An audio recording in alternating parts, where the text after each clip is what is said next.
Well, good afternoon, everyone.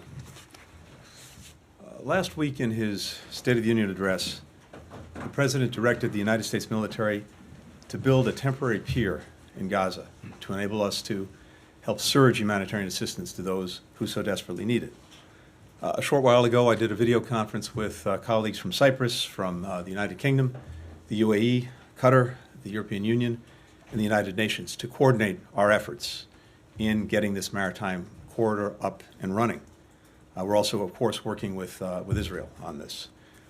When established, this corridor will enable the distribution of up to 2 million meals every single day, as well as medicine, water, and other critical humanitarian supplies.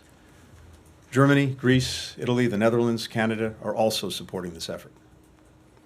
Now, this is something that's going to take time to actually put in place, although we're working on it as expeditiously as possible.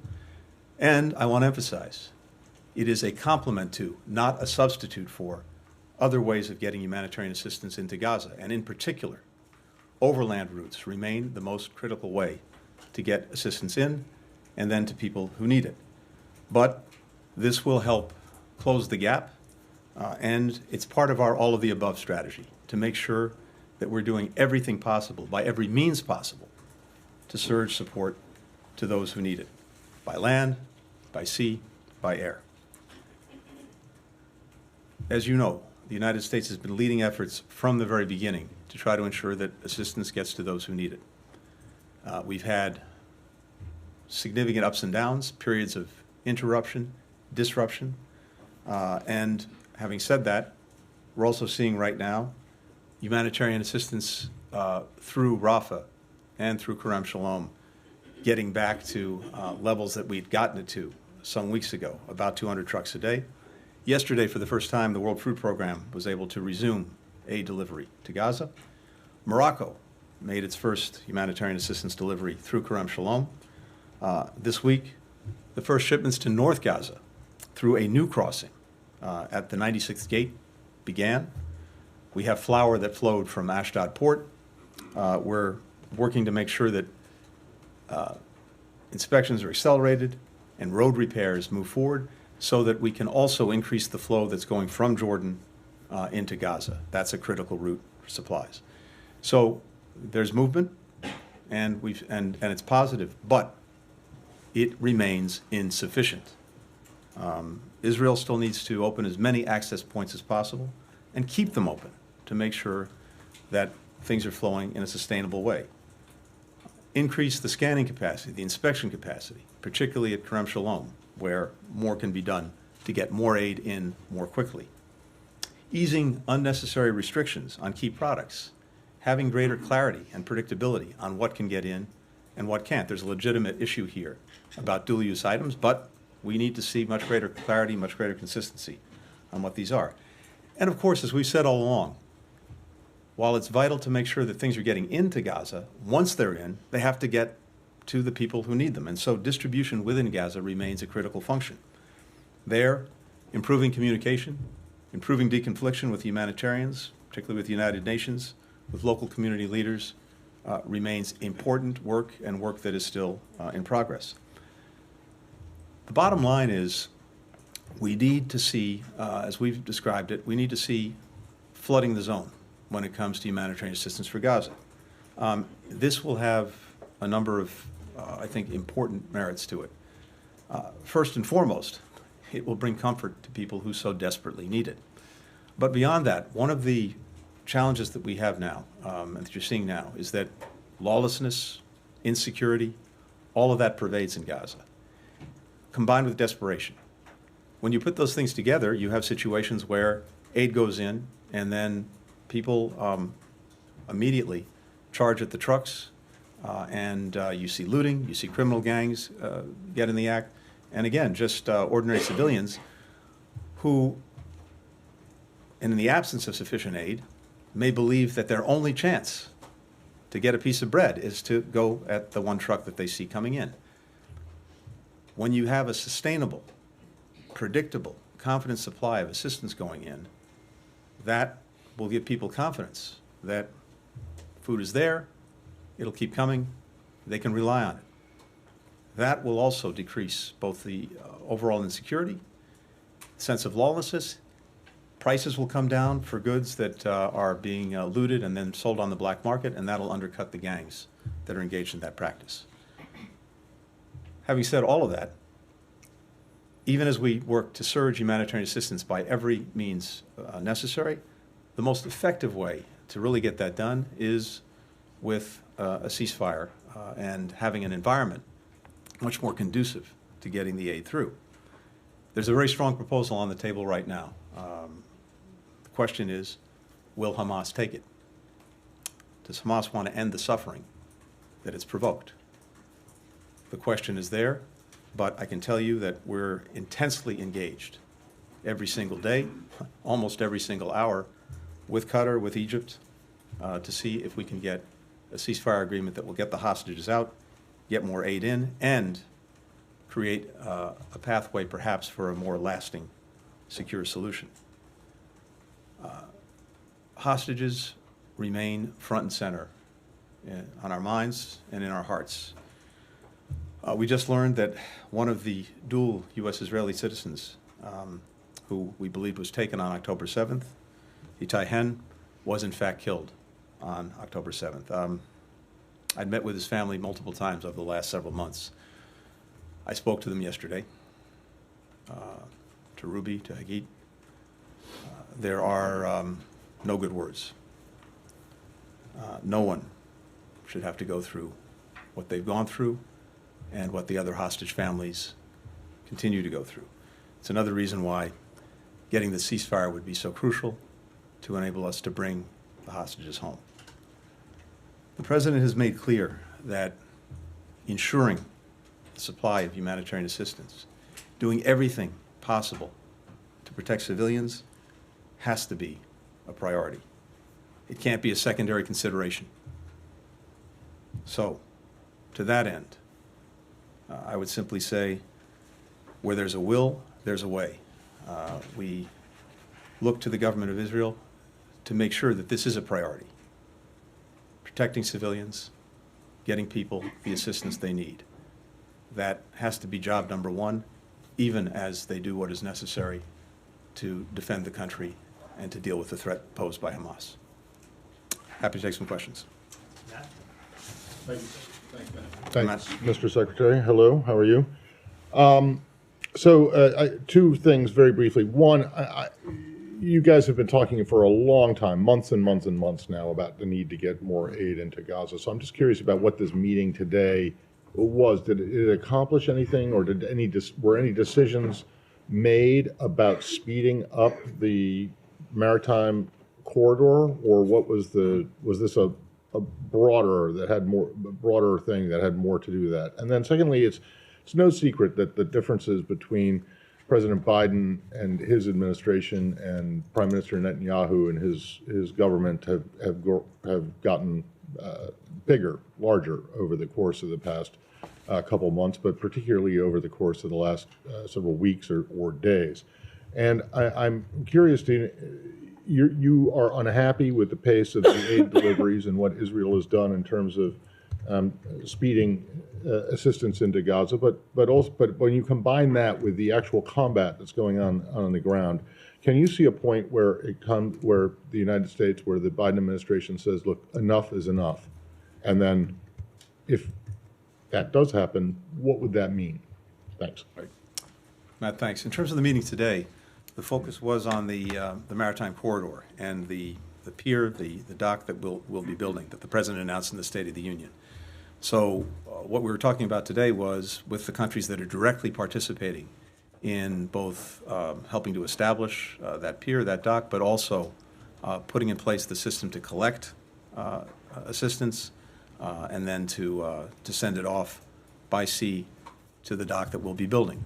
So that's what this was about, and it was really following up on the President's State of the Union message, following up in very concrete ways to get this moving, to get this off the ground. And as I said, the military is also working intensely on this. We want to get this up and running as quickly as possible, but it demands tremendous coordination among the donor countries, among the participating countries, and of course with Israel. So that's what we're focused on today. Again, I want to emphasize that this, this effort is vital, but it's, again, a complement to, not a substitute for, other means of access for humanitarian assistance to Gaza, and notably the overland access. As to the second part of your question, I'm not going to engage in hypotheticals. We've been working closely with the government of Israel, but also many other countries, to try to make sure, to the best of our ability, that aid can get in, that it can get to people who need it, and that civilians are better protected. That remains an ongoing effort. And as I said, we need to see efforts in that direction maximized. The President's been very clear. This has to be a priority, and it has to be a priority for Israel. It's the right thing to do. It's also, I think, profoundly in Israel's interest to do it, and that's what we're working on. Andrew? Andrew. Secretary, thank you. I want to follow up on that and also ask separately about Haiti, but first about Gaza and the disaster that this has become. The U.S. is weaponizing the war. We are the leading supplier of weapons to Israel. At the same time, you are leading an international rescue effort to get this aid in, despite the obstacles from members of the cabinet in Israel, which have delayed the opening of more land access, and still are. And as you point out, these sea routes are slow. They're slower than they should be, even, because not all the ports are open.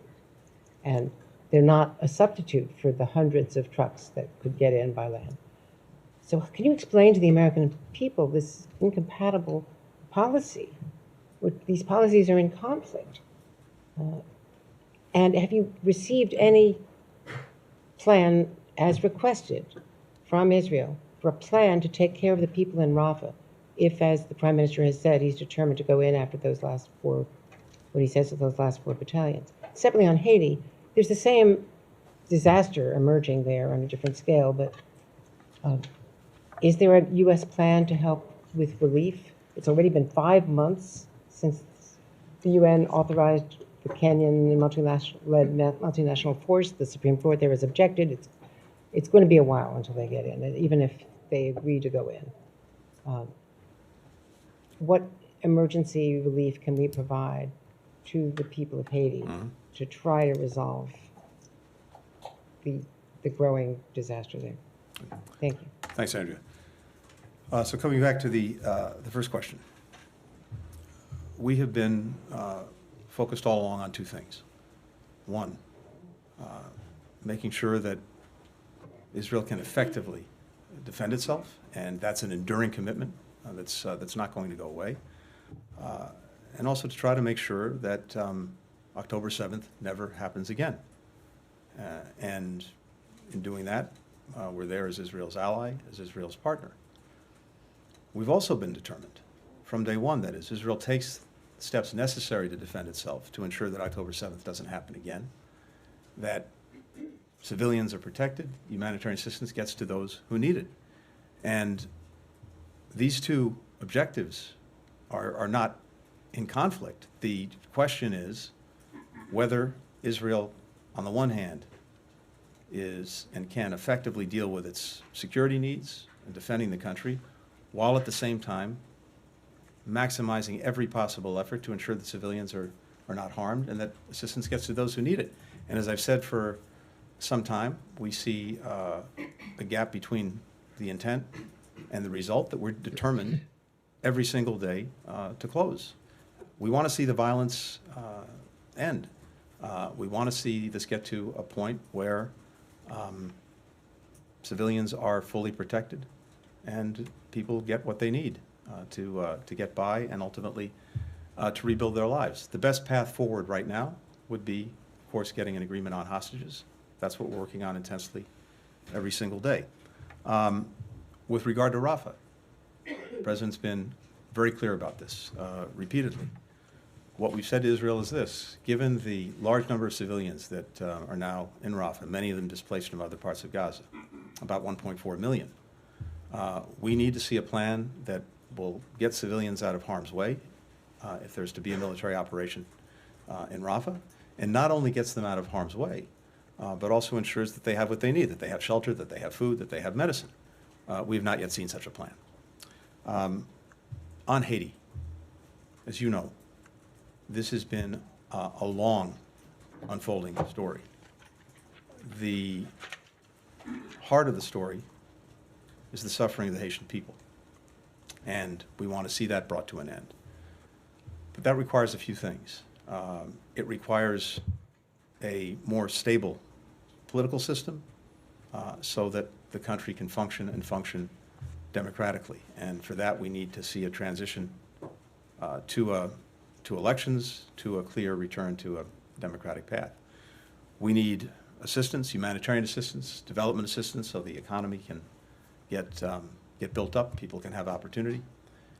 And fundamentally, we need to see security, because it's very hard to do either of the first two things in an environment that is profoundly insecure. And right now, you have in Haiti profound insecurity that is being driven largely by the action of gangs who control big parts of the capital city, critical infrastructure, et cetera.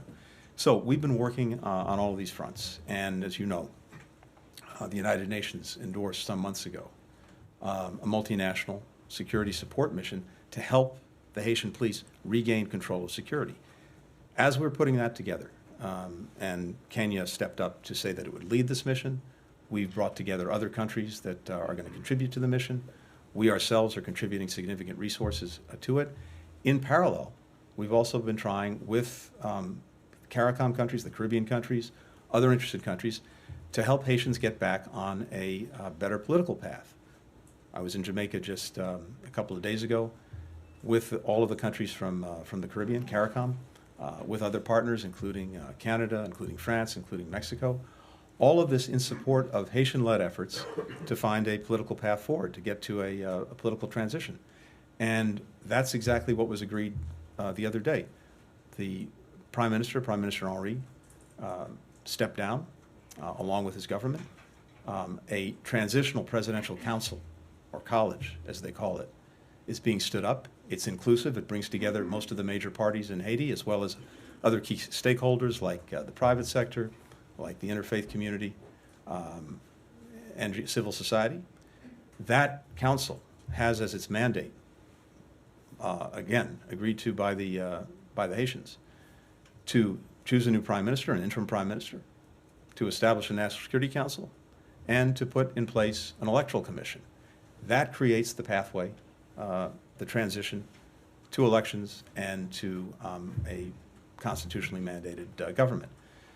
That also creates a better environment in which the multinational security support mission can go forward. I was on the phone this morning with President Ruto of Kenya, who confirmed Kenya's preparedness to lead that mission. As soon as this new council is stood up, which we believe will happen in the next couple of days, and an interim prime minister is selected, that mission can move forward. I announced as well when I was in Jamaica that the Department of Defense is doubling its contribution to this effort. So we now have $200 million coming from DOD, another $100 million coming from the rest of the United States government in support of the multinational security support mission. We have another almost $100 million that's been raised from other countries around the world, and notably from Canada. So my anticipation, it's a long answer to your question, is having done all of this work, we should be in a place where that mission can go forward. It can, we believe, help reestablish security, take back control of the country from the gangs. Meanwhile, the political transition is moving forward with this interim presidential council, with an interim prime minister, with these new bodies that are stood up, tracking toward elections. And that, in turn, creates a better environment in which we can actually get assistance in, get it to people who need it, get development moving again, and create some opportunity for people. None of this is easy. None of this is going to happen from one day to the next, but at least there is a plan, a process in place to do that. It's Haitian designed, it's Haitian led, but it's supported by many countries, not only in this hemisphere, but around the world. Hello, Mr. Secretary. Let me try to push you a little bit more on these issues in the hope of getting an answer. President Biden, in his interview, also said he wouldn't suspend any military aid to Israel in a way that would impact, for example, the Iron Dome. Does that mean the United States would consider putting conditions on offensive weapons to Israel? Secondly, you met with EU Foreign Policy Chief Joseph Borrell today. He said at UN, Israel is using starvation as a weapon of war. Do you agree with that? And if you don't, who do you think is responsible for the man-made famine in Gaza? And lastly, there has been an Israeli airstrike today on an UNRWA aid distribution center in Rafah. The agency said at least one staff has been killed. It also said that they've shared the coordinates of this facility with the Israeli army in the hope that it would be protected. What can you tell us about this incident? Thank you. So let me take those questions. Actually, let me start with the last one. So I saw the reports of the strike today on the UNRWA facility. And first and foremost, our condolences go out to the families and loved ones of those who apparently lost their lives in this strike. I don't know the details of what happened. I do know, based on what we've heard from the Israeli government, that the IDF is investigating, the Israeli Defense Forces are investigating this incident. And of course, we will look closely to see what that investigation produces. Without getting into the specifics of this incident, because again, I don't know the facts, I think it does, as a general matter, underscore something I talked about a few minutes ago, and that's the imperative of having much better and much more consistent deconfliction. Humanitarian workers, the agencies, they need to be able to do their jobs with as much security and as much confidence as is possible. And look, you're in a war zone. You have a terrorist group that is firing from hospitals, from schools, from apartment buildings. But the Israeli military, the Israeli government have a responsibility and an obligation to do everything possible to ensure that the humanitarians can do their jobs. And among other things, that means making sure that if there's a humanitarian facility that's clearly identified, it's not struck. It means making sure that if there's a supply mission, a convoy, trucks going to a particular place at a particular time, that the Israeli military does everything possible to ensure its secure passage. So this is an ongoing process. It's made, again, incredibly difficult by the environment in which it's being conducted, but it is a responsibility and an imperative for the Israelis. What we've seen in terms of food, as well as other supplies, going to the second part of your question, is, of course, the Israelis have been not only allowing food in, they have been working to make sure that it gets in and gets to people who need it. We've seen throughout this process, first, the opening of Rafah back in October. After my first visit to Israel, many hours of discussion, Rafah opened, assistance began to get in. We went back some weeks later. We got agreement to open Kerem Shalom. During the first pause, the hostage pause, 1 week, the amount of assistance that was then going in doubled during that period of time. Since then, we've pressed them on doing things like getting flour in from Ashdod. I mentioned that a short while ago. The flour that is now getting in to Gaza is enough to produce bread to last for 6 months in Gaza. We have a new opening that was just put in place that will facilitate more assistance going in. And of course, I talked about the maritime corridor that we're building. We've been doing airdrops. The bottom line is food is getting in, but it's insufficient.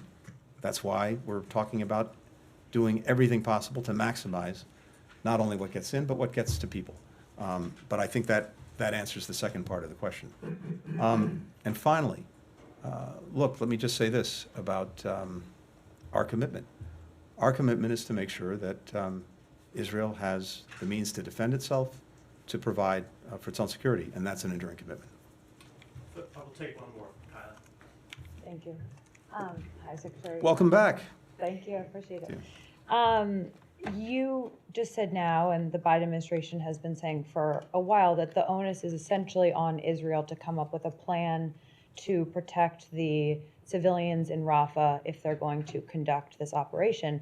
I just wonder if you guys think it's even possible for such a plan to be developed. Can they come, given how many civilians are there and what an operation would look like? Do you think that's in the realm of possibility? And then my second question, just in this same vein, is right now, without seeing that plan from Israel, is the administration considering conditioning some U.S. military support for Israel on whether or not they go ahead with this operation in Rafah?